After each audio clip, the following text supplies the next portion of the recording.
இல்ல இப்ப இந்த திட்டம் கைவிடப்பட்டாலும் வேறொரு இடத்துல இந்த திட்டம் செயல்படுத்தப்படும் அப்படிங்கிறதையும் முதலமைச்சர் சட்டசபையில தெரிவிச்சிருக்காங்க. சோ எப்படி இருந்தாலும் தொழில்துறையோட வளர்ச்சி, ஏற்றுமதி செய்யறதுக்கு இன்னொரு விமான நிலையம் தேவைதானே? அதாவது இன்னைக்கு தமிழ்நாடு வந்து கடந்த 100 வருட காலத்துல பொருளாதார ரீதியாக, சமூக ரீதியாக GDP, GNB, health, education, higher education, cross enrolment ratio இப்படி இத்தனை பேராமீட்டர் எடுத்துட்டீங்கனாலும் இந்திய நாட்டிலேயே நம்பர் 1, நம்பர் 2 இடங்களில் இருக்கக்கூடிய மாநிலம் தமிழ்நாடு. பரந்தூரில் தான் விமான நிலையம் கட்டுவதற்கு வேண்டாம்னு சொல்றோமோ தவிர விமான நிலையமே வேண்டியதில்லை, எல்லாரும் நடந்து போலாம்னு யாரும் சொல்லவே கிடையாது. கற்காலத்துக்கு போலாம்னு யாருமே சொல்லல. நான் விமானத்திலேயே போக மாட்டேன் அப்படின்னு இல்ல பேசஞ்சர்ஸ் அப்படிங்கறத தாண்டி நம்ம இந்த குட்ஸ் ரிலேட்டடான விஷயங்களை நம்ம எடுத்துட்டு போறது அதுதானே பிரதானமா தேவைப்படுது. அதுதானே தொழில்துறை வளர்ச்சிக்கு இன்னும் பயனுள்ளதா இருக்கு. கார்கோ கொண்டு போறதுக்கு நீங்க இவ்வளவு எல்லாம் உருவாக்கவே வேண்டியதில்லை. நீங்க கார்கோ வந்து நீங்க எங்க இருந்து வேணாலும் ஷிப் பண்ணலாம். இன்னைக்கு விமான நிலையங்களை வந்து இப்போ இந்த 2-3 நாள்ல வந்து திருச்சி விமான நிலையத்தை தனியார் மையப்படுத்தலாம்னு ஒன்றிய அரசாங்கம் சொல்லியிருக்கு. இதே மாதிரி நாளைக்கு அந்த பரந்தூர் விமான நிலையமா இருந்தாலும் சரி, புதுசாக வரக்கூடிய விமான நிலையமா இருந்தாலும் தனியார் தான் கொண்டு வர போறாங்க. யாரு வர போறாங்க, யாரு ஜிஎம்ஆர் இருந்து ஜிஎம்கே இருந்து மிரட்டி விமான நிலையங்களை வாங்கினார்கள் நமக்கு தெரியும்.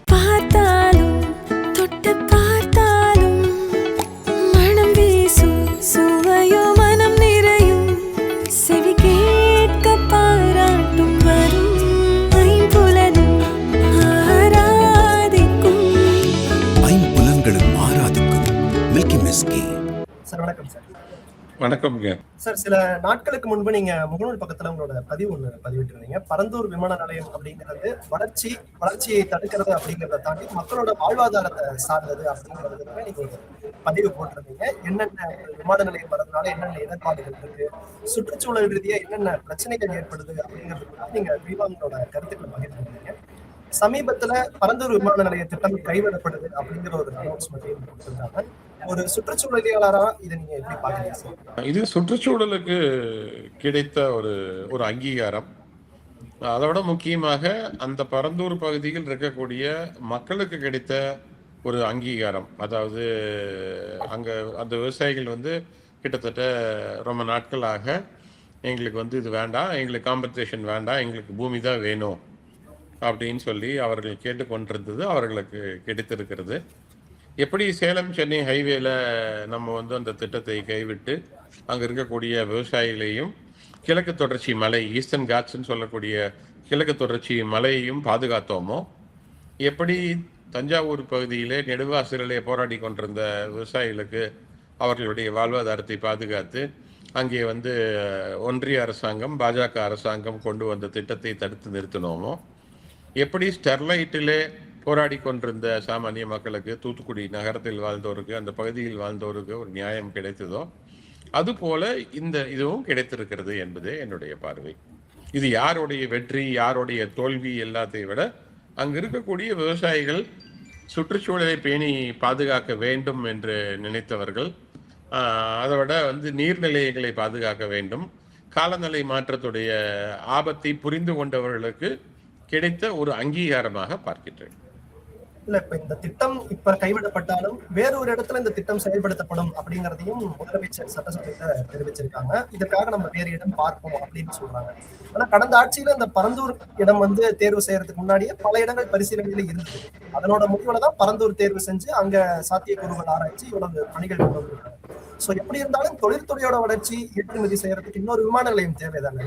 சுற்றுச்சூழல் பாதிப்படையாம நம்ம அதை உருவாக்குறது சிரமம்.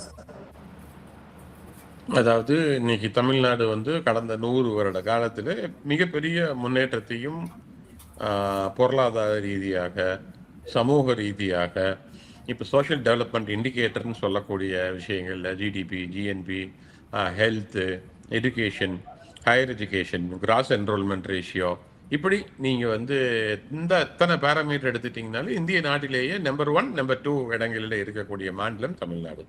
நமக்கு காம்படிட்டர்னு, க்ளோஸ் காம்படிட்டர்னு யாராவது ஒருத்தர் இருந்தால் சில பேராமீட்டர்ஸில் நம்மளை விட பெட்டராக செஞ்சால் அது கேரளா மாநிலம்தான். வேறு யாருமே கிடையாது. வேறு யாருமே கிட்டேயே வர முடியாது நம்மளுடைய குரோத்துக்கிட்ட. ஸோ இப்படி இருக்கக்கூடிய ஒரு சூழலில் அன்னைக்கு சுற்றுச்சூழலை பற்றியெல்லாம் பேசுவதற்கோ யோசிவதற்கோ நமக்கு அன்னைக்கு நேரம் கிடையாது. என்ன காரணம்னு சொல்லி பார்த்தீங்கன்னா, உங்களுக்கு உணவே ஒரு பிரச்சனையாக இருக்கும் பொழுது வாழ்வாதாரமே ஒரு பிரச்சனையாக இருக்கும் பொழுது, இன்னும் குறிப்பாக சொல்ல போனால் அவங்களுடைய பேசிக் உணவு, உடுப்பதற்கு உடை, தங்குவதற்கு வீடு, இதெல்லாம் இல்லாமல் ஒருத்தன் வந்து சமூகத்தை பற்றியோ இல்லை ஒரு சுற்றுச்சூழலை பற்றியோ சிந்திக்கிறதுக்கான வாய்ப்புகள் ரொம்பவும் குறைவு. ஸோ அப்படி இருந்த சூழலில் அன்னைக்கு வந்து அதை பற்றி நம்ம பெருசாக சிந்திக்கல. ஆனால் அதற்கு பிறகு இன்னைக்கு மிகப்பெரிய முன்னேற்றத்தை அடைந்திருக்கின்றோம். இந்த பரந்தூர் விமான நிலையம் இல்லாமலேயே 11% வளர்ச்சியை கடந்த வருடம் இந்த இந்த 2026 ஏப்ரல் மாதமோ மே மாதம் வரைக்கும் நம்ம வந்து அடைந்திருக்கிறோம் சொல்லி டேட்டா சொல்கிறது. ஸோ பரந்தூர் விமான நிலையம் இருந்தால் தான் நம்ம வளருவோம் அப்படிங்கிறது உலக அளவில் இருக்க சொல்லி முடிச்சிடுறேன். நான் முடிச்சிடுறேன். ஸோ உத்தரப்பிரதேசில் 7 மாநிலங்கள் 7 விமான நிலையங்கள் கட்டியிருக்காங்க கடந்த 3-4 வருஷத்துல. என்ன முன்னேற்றத்தை உத்தரப்பிரதேச மாநிலம் அடைந்தது? அதனால பரந்தூரில் தான் விமான நிலையம் கட்டுவதற்கு வேண்டாம்னு சொல்றோமோ தவிர, அங்க இருக்கக்கூடிய நீர்நிலைகள் பாதிப்பு, விவசாயிகளுடைய வாழ்வாதார பாதிப்பு, 3 போகம் விவசாயம் செய்யக்கூடிய பூமி, இதையெல்லாம் அழித்து விட்டு அங்கே விமான நிலையம் கட்டுவது நியாயம் இல்லைன்னு சொல்றோமோ தவிர, ஒரு ஏழையின் குமரலை வந்து நம்ம வந்து புரிஞ்சுக்கணும்னு சொல்றோமோ தவிர, விமான நிலையமே கட்ட வேண்டாம், விமான நிலையமே வேண்டியதில்லை, எல்லாரும் நடந்து போகலாம்னு யாரும் சொல்லவே கிடையாது. கற்காலத்துக்கு போகலாம்னு யாருமே சொல்லல. அதுல அப்படி கருத்து யாருக்குமே கிடையாது. சுற்றுச்சூழலை பேணி பாதுகாக்கக்கூடிய எல்லா அமைப்புகளுடைய நிலைப்பாடும் விமான நிலையத்தை லீஸ்ட் டிஸ்டர்பன்ஸோட, லீஸ்ட் என்வாயர்மெண்டல் என்னது டிஸ்டர்பன்ஸோட அதை உருவாக்க வேண்டும் என்பதுதான் நோக்கமோ தவிர, விமான நிலையமே வேண்டாம் என்பது யாரோட நோக்கமும் கிடையாது. இப்ப நான் வந்து ஐக்கிய நாட்டு சபைக்கு சுற்றுச்சூழல் மகாநாட்டுக்கு என்ன கூப்பிட்டுருக்காங்க. நான் வந்து கென்யா யூஎன்இபி கென்யா போயிருக்கேன், எத்தியோப்பியாவில் international livestock research institute கூப்பிட்டு போயிருக்கேன், யுனைடெட் நேஷன்ஸ் என்வாயர்மெண்ட் ப்ரோக்ராம் கூப்பிட்டு நகோயா ஜப்பான் போயிருக்கேன். இங்கெல்லாம் ஃப்ளைட்டில் தானே போய் ஆகணும். சுற்றுச்சூழலை பற்றி பேசுவதற்கு விமானத்தில் தான் அங்கே போய் ஆகணும். நான் விமானத்திலேயே போக மாட்டேன் அப்படின்னு அடம்பிடிக்க இல்ல பேசஞ்சர்ஸ் அப்படிங்கறத தாண்டி நம்ம இந்த குட்ஸ் ரிலேட்டடான விஷயங்களை நம்ம எடுத்துட்டு போறது அதுதானே பிரதானமா தேவைப்படுது. அதுதானே தொழில்துறை வளர்ச்சிக்கு இன்னும் பயனுள்ளதா இருக்கு. அதுக்காக தான் இன்னொரு விமானம் வேணும்னு கேட்கறாங்க. விமான நிலையம் இப்போ அதாவது இப்போ வந்து நீங்க கிரீன்ஃபீல்ட் ஏர்போர்ட் உருவாக்குறது வந்து கார்கோ கொண்டு போறதுக்காக மட்டும்தான் உருவாக்குறீங்க, பேசஞ்சர்ஸ்க்காக தேவையே இல்லை. அப்புறம் தேவையும் இருக்கு அப்படின்னு சார் சொல்றாங்க. இல்ல நான் புரிஞ்சுக்க விரும்புறது என்னன்னா, நீங்க கேட்ட கேள்வியில ஒரு கிரீன்ஃபீல்ட் ஏர்போர்ட் உதாரணத்திற்கு பெங்களூர்ல இருக்கக்கூடிய விமான நிலையம் இல்லது அது என்னது ஹைதராபாத்தில் இருக்கக்கூடிய விமான நிலையத்தான் தொடர்ந்து உதாரணமாக சொல்லி வருகிறார்கள். இப்படி இருக்கக்கூடிய விமான நிலையங்கள் கார்கோ கொண்டு போறதுக்காக தான் உருவாக்கப்பட்ட விமான நிலையங்களான்னு உங்களை கேட்கிறேன். பயணிகள் மட்டும் இல்லாத கார்கோ இரண்டுக்கும் சேர்த்து தானே சார் சொல்றாங்க. சென்னை மட்டுமே போதாது இந்த இதை சமாளிக்கிறதுக்கு அப்படின்னு சொல்றாங்க. அதாவது நீங்க இவ்வளவு பெரிய ஏர்போர்ட், இவ்வளவு மாடர்ன் ஃபெசிலிட்டி, எஸ்கலேட்டர்ஸ், ஏர் கண்டிஷன்டு, அங்க வந்து ரெஸ்டாரண்ட்ஸ், அங்க வந்து உலகத்தரம் வாய்ந்த ஒரு ஒரு ஷாப்பிங் சென்டர்லாம் உருவாக்குவது கார்கோ கொண்டு போறதுக்கா இல்ல மனிதர்கள் போவதற்கா? மனிதர்கள் போறதுக்கு தானுங்க. ஸோ கார்கோ கொண்டு போறதுக்கு நீங்க இவ்வளவு எல்லாம் உருவாக்கவே வேண்டியதில்லை. நீங்க கார்கோ வந்து நீங்க எங்கிருந்து வேணாலும் ஷிப் பண்ணலாம், சரிங்களா? ஸோ வந்து நீங்க புரிஞ்சுக்க வேண்டிய விஷயம் என்னன்னா, இன்னைக்கு விமான நிலையங்களை வந்து இப்போ இந்த 2-3 நாள்ல வந்து திருச்சி விமான நிலையத்தை தனியார் மையப்படுத்தலாம்னு ஒன்றிய அரசாங்கம் சொல்லியிருக்கு. ஸோ இதே மாதிரி நாளைக்கு அந்த பரந்தூர் விமான நிலையமா இருந்தாலும் சரி, புதுசாக வரக்கூடிய விமான நிலையமா இருந்தாலும் தனியார் தான் கொண்டு வர போறாங்க. இந்திய நாட்டிலே தனியார் தான் கொண்டு வர போறாங்கன்னு யாரு கொண்டு வர போறாங்கன்னு நமக்கு தெரியும். யாரு வர போறாங்க, யாரு ஜிஎம்ஆர் இருந்து ஜிஎம்கே இருந்து மிரட்டி விமான நிலையங்களை வாங்கினார்கள்னு நமக்கு தெரியும். அங்க இருக்கக்கூடிய விவசாயிகள் வாழ்வாதாரத்தை எல்லாம் அழித்து அந்த ஒரு தனிநபர் அங்க வந்து விமான நிலையம் உருவாக்குவதற்கு நீங்க நம்ம வந்து கேரளா மாடல் மாதிரி தென்னந்தெளிவாக கொச்சின்ல ஒரு ஏர்போர்ட் உருவாக்கி இருக்காங்களே. கேரளா மக்களே அந்த விமான நிலையத்துக்கு சொந்தக்காரர்கள். கேரளாவிலே வாழக்கூடியவர்களும் வெளிநாட்டில் வாழக்கூடிய கேரளா மக்களும் மலையாள மொழி பேசக்கூடியவர்களுமே அந்த விமான நிலையத்துக்கு சொந்தக்காரர்கள். கேரளா அரசு, கேரளா மக்கள் இப்படி ஒரு மாடலை உருவாக்கி சுற்றுச்சூழலுக்கு எந்த விதமான கெடுதல் இல்லாமல் ஒன்று உருவாக்குன. உதாரணத்திற்கு என்ன சொல்றாங்கன்னா, விமான நிலையத்திற்கு வடபுறமாக ஆபீசர்ஸ் ட்ரைனிங் அகாடமி இருக்கு. அது ஒரு 750 ஏக்கர் பூமி இருக்குங்கிறாங்க. Officers training academy OTA. அந்த ஓடிஏவோட பூமியை வந்து நம்ம நம்ம கேட்டு வாங்கி ஓடிஏ வந்து வெளியே உருவாக்கி, இப்போ தாம்பரத்துக்கு அந்த பக்கமோ அதுக்கு தேவை 750 ஏக்கர் தான். ஸோ உருவாக்கி அப்படி விமான நிலையத்தை பெருசு பண்ண முடியுமா, இந்த டெர்மினலை அதிகப்படுத்த முடியுமா, சில பெரிய ஜெட் வந்து வராமல் இருக்கிறது, சில ஏர்கிராஃப்ட் வந்து லேண்ட் ஆகி அதுக்கு வந்து அந்த இது ரன்வே பத்தலை அப்படின்னு சொல்லி சொல்றாங்க. ஸோ அப்படி ரன்வே பத்தாததுக்கு இதே செய்ய முடியுமா? இப்படி பார்த்தோம்னா இதை பற்றியெல்லாம் சுற்றுச்சூழல் ஆய்வாளர்கள் எல்லாம் ஒன்று சேர்ந்து நாங்கள் சில கூட்டங்கள் நடக்கும்போது சென்னையிலே இதை பற்றி எல்லாம் பேசினோம். இதையும் அரசுக்கு அறிக்கையாக போன அரசுக்கும் கொடுத்திருக்கின்றோம், இந்த அரசுக்கு அவங்க எல்லாம் கொடுத்திருக்காங்க. அதனால விமான நிலையத்திற்கு எதிரி, முன்னேற்றத்துக்கு எதிரி எல்லாம் யாருமே கிடையாது. வாழ்வாதாரமா விவசாயிகளுடைய வாழ்வாதாரம், சுற்றுச்சூழல், நீர்நிலைகள் இதையெல்லாம் அழித்து அங்கே விமான நிலையம் வருவது தேவையா என்பதுதான் கேள்வி. அதே போல இந்த பரந்தூர் விமான நிலைய திட்டம் ஆரம்பிச்சதுல இருந்தே அரசியல் தலையீடுகள் அதிகம் இருக்கு அப்படிங்கிற ஒரு குற்றச்சாட்டு இன்னைக்கு வரைக்கும் வச்சுட்டு இருக்காங்க. குறிப்பா இந்த பரந்தூர் விமான நிலையம் இருக்கிற இடத்தை சுத்தி திமுகவை சார்ந்த தலைவர்கள், முன்னாள் அரசியல் தலைவர்கள் பலரும் அங்க நிலங்கள் வாங்கி போட்டுட்டாங்க. அந்த இடத்துல விமான நிலையம் வந்தா சுற்றி இருக்கக்கூடிய இடங்கள் வளர்ச்சி அடையும் அப்படிங்கிறதுல ஒரு குறியா இருந்திருக்காங்க. அந்த வசதிக்காக மட்டும்தான் அவங்க இதை இவ்வளவு தூரம் புஷ் பண்றாங்க அப்படிங்கிற ஒரு குற்றச்சாட்டும் இன்னைக்கு வரைக்கும் வைக்கப்பட்டிருக்கு சார். இது பற்றி அப்படி யாரு குற்றச்சாட்டு வைக்கிறாங்களோ அது வந்து இன்றைய அரசாக இருந்தால் அவர்கள்ட்ட எல்லா அதிகாரமும் இருக்கிறது. ரெஜிஸ்ட்ரேஷன் டிபார்ட்மெண்ட்ல வந்து செக் பண்ணி 90% கையெழுப்பு பணிகள் முடிஞ்சிருச்சு அப்படின்னு முன்னாள் நிதியமைச்சர் தங்கம் தென்னரசு அவர்கள் தெரிவிச்சிருந்தாங்க. ஆனா சட்டப்பேரவையில அமைச்சர் CTR நந்தகுமார் அவர்கள் 48% பணிகள் தான் முடிஞ்சிருக்கு, இன்னும் முழுசா முடியல அப்படின்னு சொல்றாங்க. யாரு சொல்றது உண்மை அப்படிங்கிற ஒரு குழப்பம் வருது இல்ல சார்? இப்ப நான் அதுக்கு ஜட்ஜ் ஆக முடியாது இல்லைங்களா, எனக்கு அது தெரியல, எனக்கு அது தெரியாது. ஏன்னா திரு தங்கம் தென்னரசு அண்ணா அவர்கள் வந்து முன்னாள் இண்டஸ்ட்ரீஸ் மினிஸ்டர் இருந்தவங்க, அதுக்கப்புறம் ஃபினான்ஸ் மினிஸ்டர் இருந்தவங்க, நல்ல படித்தவர், பண்பாளர். திரு CT நிர்மல்குமார் அவர்கள் வந்து மாண்புமிகு அமைச்சராக இப்போ இருக்கக்கூடியவர். So he may have access to data. திரு தங்கம் தென்னரசு அவர்கள் வந்து டேட்டா அன்னைக்கு பார்த்துருக்கலாம். எனக்கு வந்து அதை பற்றி எனக்கு தெரியாது. எனக்கு தெரிஞ்சதெல்லாம் வந்து நான் இந்து பேப்பர், இந்தியன் எக்ஸ்பிரஸ் இது போன்ற பத்திரிகைகள் நான் படிக்கக்கூடியது தான் எனக்கு தெரியும். அந்த டேட்டா படி வந்து அரசாங்கத்துடைய நிலம் 1740 ஏக்கராக கையப்படுத்தி விட்டுருக்கிறார்கள். ஒரு 30% விவசாயிகள் இடத்துல இருந்து அந்த பூமி வந்து அவர்கள் கையெழுத்து போட்டு கொடுத்திருக்கிறார்கள். மீதி 70% விவசாயிகள் எங்களுக்கு பணமும் வேண்டாம், எங்களுக்கு பூமி தான் வேணும்னு சொல்லி போராடி கொண்டிருக்கிறார்கள் என்பதுதான் என்னுடைய புரிதல். திரு தங்கம் தென்னரசு சொன்னது வந்து அந்த அரசாங்க நிலத்தையும் சேற்றி பார்க்கும் பொழுது அந்த டேட்டா வந்து வரலாம். அந்த அரசாங்க நிலங்களுமே அந்த பகுதியில் இருக்கக்கூடிய நீர்நிலைகளை தான் அவங்க அரசாங்க நிலமா சொல்றாங்க. தரிசு நிலங்கள் சொல்லியிருந்தா கூட ஏத்துக்கலாம் அப்படிங்கிற ஒரு விஷயம் சொல்றாங்க. அதாவது அங்க தரிசு நிலம் கிடையாது. அரசாங்க நிலம் அப்படிங்கிறதே ஒரு தவறான வார்த்தை அப்படிங்கிறது என்னுடைய பார்வை. காரணம் என்ன, நான் UNEP-ல ஒர்க் பண்றேன், UNDP-யோட ஒர்க் பண்றேன், இன்டர்நேஷனல் லைஃப் ஸ்டாக் ரிசர்ச் இன்ஸ்டிடியூட்ல ஒர்க் பண்றோம். அப்படி எல்லாம் ஒர்க் பண்ணும்போது அந்த காமன் லேண்ட் அப்படிங்கிற காமன் லேண்ட்ஸுங்கிறது அந்த வார்த்தை, அந்த நிலங்களுக்கு பெயர். அது என்ன காமன் லேண்ட்? அது வந்து கிரேசிங் காமன் லேண்டா, வாட்டர்வே காமன் லேண்டா, இல்ல மனிதர்கள் வாழக்கூடிய, இப்ப நம்ம ஊர்ல நத்த புறம்போக்குன்னு சொன்னா அது வந்து நீங்க வீடு மட்டும் தான் கட்டி வாழ முடியும், வேற எதுவும் செய்யக்கூடாது. அதே போல நீங்க வந்து மேய்ச்சல் புறம்போக்குன்னா அது ஆடு மாடு மேய்ப்பதற்குத்தான் நீங்கள் அதை பயன்படுத்த வேண்டும். நீர் புறம்போக்குன்னு சொன்னா நீரோடைகள், குட்டைகள் இதுதான் அங்க இருக்கணுமோ தவிர அதை அழித்து அதற்கு மேல வந்து நான் வந்து விமான நிலையம் கட்டுறேன், நான் வந்து அங்கே வந்து அடுக்குமாடி கட்டடம் கட்டுறேன்னு சொன்னா அது சரியா வராது. அதனால மிந்தி இது போன்ற தவறுகளை நாம் செய்திருக்கலாம். ஆனா இன்னைக்கு காலநிலை மாற்றத்துடைய கோர தாண்டவம் நம்ம தலைக்கு மேலே ஆடிக்கொண்டு இருக்கிறது.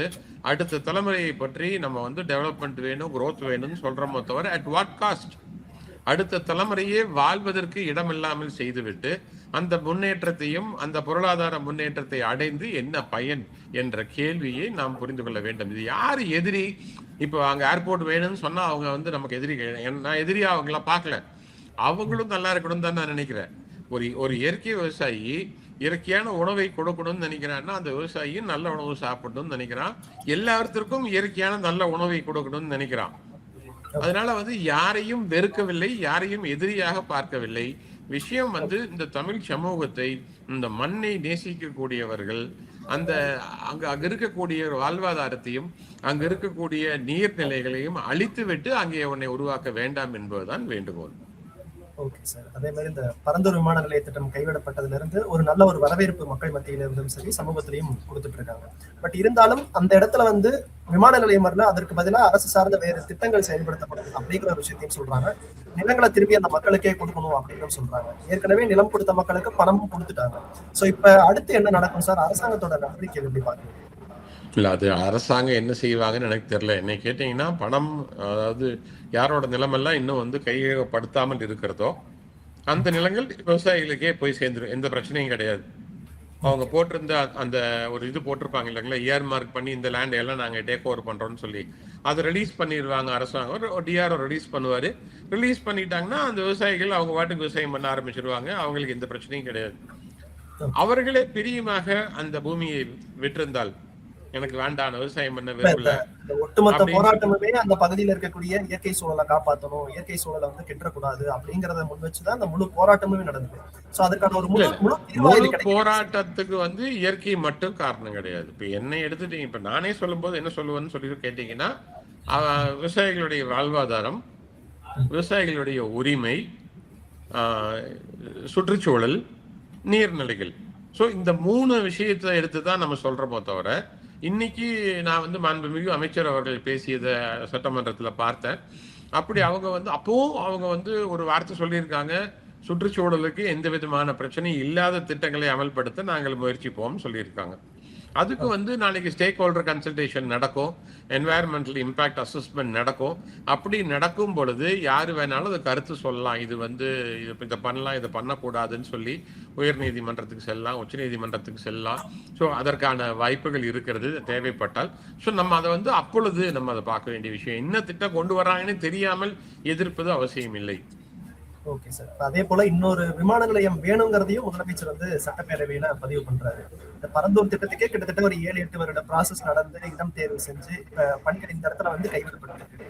ஸோ திரும்ப ஒரு விமான நிலையத்திற்கான தேடல் அப்படிங்கிறப்ப அதற்கும் இன்னும் சில காலம் ஆகும். இந்த 7-8 வருடம் இந்த திட்டத்துக்கான வேலை ஆயத்த பணிகள் நடந்துதான் எனக்கு தெரியலீங்க. எனக்கு ஞாபகம் இருக்கிறது, கோவிடுக்கு பிறகு 2022க்கு பிறகு அதற்கான ஆயத்த பணிகள் நடைபெற்றது. 2025 ஒன்றிய அரசாங்கத்துடைய பர்மிஷன் அதுக்கு கிடைச்சது. ஒன்று அப்படி கிடைச்சி 3 வருஷ காலத்துல அது நடந்ததுன்னு நான் நினைக்கிறேன். அதை இன்னும் கொஞ்சம் துரிதப்படுத்தி வேகப்படுத்தி ஒரு 1 or 2 இயர்ஸ்க்குள்ள இடங்களை ஃபைனலைஸ் பண்ண முடியுமா என்பதையெல்லாம் இன்னைக்கு இருக்கக்கூடிய அரசு தான் முடிவெடுக்க வேண்டுமோ தவிர நம்ம வந்து அதுல கருத்து சொல்ற ஒண்ணும் இல்லை. ஆனால் சொல்ல வேண்டிய கருத்து என்னன்னா, விமான நிலையங்களுக்கு எதிரி கிடையாது. இந்திய நாட்டிலேயே அதிக இன்டர்நேஷனல் ஏர்போர்ட்ஸ் உள்ள ஒரு மாநிலம் தமிழ்நாடு. திருச்சி, கோவை, மதுரை, சென்னை 4 இன்டர்நேஷனல் ஏர்போர்ட்ஸ் இருக்கிறது. இன்னும் அதையெல்லாம் எக்ஸ்பேண்ட் பண்ணி அந்தந்த பகுதியில் இருக்கக்கூடிய மக்கள் இங்கிருந்து சென்னை சென்று இன்டர்நேஷனல் ஃபிளைட் எடுப்பதற்கு பதிலாக, இப்ப நான் வந்து இருக்கக்கூடிய பகுதியிலிருந்து எனக்கு நியரஸ்ட் இன்டர்நேஷனல் ஏர்போர்ட் கொச்சின் தான். நான் கொச்சின்ல இருந்து தான் எடுப்பேன். எனக்கு சென்னையில எவ்வளவு அற்புதமான விமான நிலையம் வந்தாலும் அது வந்து எனக்கு பெருமையாக இருக்குமோ தவிர எனக்கு அது பயனுள்ளதாக இருக்க போறதில்லை. என் மாநிலத்திற்கும் மாநில வளர்ச்சிக்கும் அது பயனுள்ளதாக இருக்குமோ தவிர, ஆனால் நான் இப்ப இந்த பகுதியில் இருக்கக்கூடிய கரூர், கோவை, ஈரோடு, திருப்பூர் மக்கள் சென்னை போய் சென்னையிலிருந்து போக போறது இல்லை. எல்லாருமே கொச்சின் தான் போய் போக போறாங்க, இல்லை பெங்களூர் போய் போக போறாங்க. அடுத்த ஆப்ஷன் சில நாடுகளுக்கு போறதுக்கு திருச்சியும் கோவை விமான நிலையமே போதும். இப்ப கல்ஃப் கண்ட்ரிஸ் போயிட்டு அங்கிருந்து நீங்க எல்லாரும் எப்படியும் ஃபிளைட் மாதிரி தான் போக போறோம். அமெரிக்கா போறதுக்கு, யூரோப் போறதுக்கு. ஸோ அவங்க வந்து கல்ஃப்ல இருந்து ஃபிளைட்டை மாறி போக போறாங்க. ஸோ அதனால இன்னும் அதிக விமானங்கள் கோவைக்கு, திருச்சிக்கு, மதுரைக்கு போன்ற ஊர்களுக்கு கொண்டு வரும் பொழுது சென்னைக்கு செல்ல வேண்டிய தேவையும் குறைந்து எல்லா பகுதிக்கான நல்ல ஒரு வளர்ச்சி கிடைக்கும். தமிழ்நாட்டுடைய மாடலே அதுதான், எல்லா பகுதியும் வளரணும் அப்படிங்கிறது. கர்நாடகாலாம் பார்த்தீங்கன்னா பெங்களூருடைய குரோத்தை வேற எந்த பகுதியுமே அடையல. சோ தமிழ்நாடு அப்படி கிடையாது. சோ தமிழ்நாட்டுடைய பரந்தூர் அமைக்கப்பட்டதுக்கான காரணமே இங்க செங்கல்பட்டு, காஞ்சிபுரம் இங்க சுத்தி இருக்கக்கூடிய தொழிற்சாலைகள் பொருளை எக்ஸ்போர்ட் பண்றதுக்கு ஏதுவா இருக்கும். அதனாலதான் இங்க தேர்வு செஞ்சதை நம்ம பார்க்கலாம். அப்படி நான் கேள்விப்படவே இல்லைங்க. நான் எந்த ஸ்டடி அப்படி நான் படிக்கல. Okay okay sir. சுற்றுச்சூழல் ஆர்வலரா இந்த பரந்தூர் விஷயம் குறித்து பல்வேறு கருத்துக்களை பதிவிட்டீங்க சார். உங்களுடைய நேரத்திற்கு நன்றி.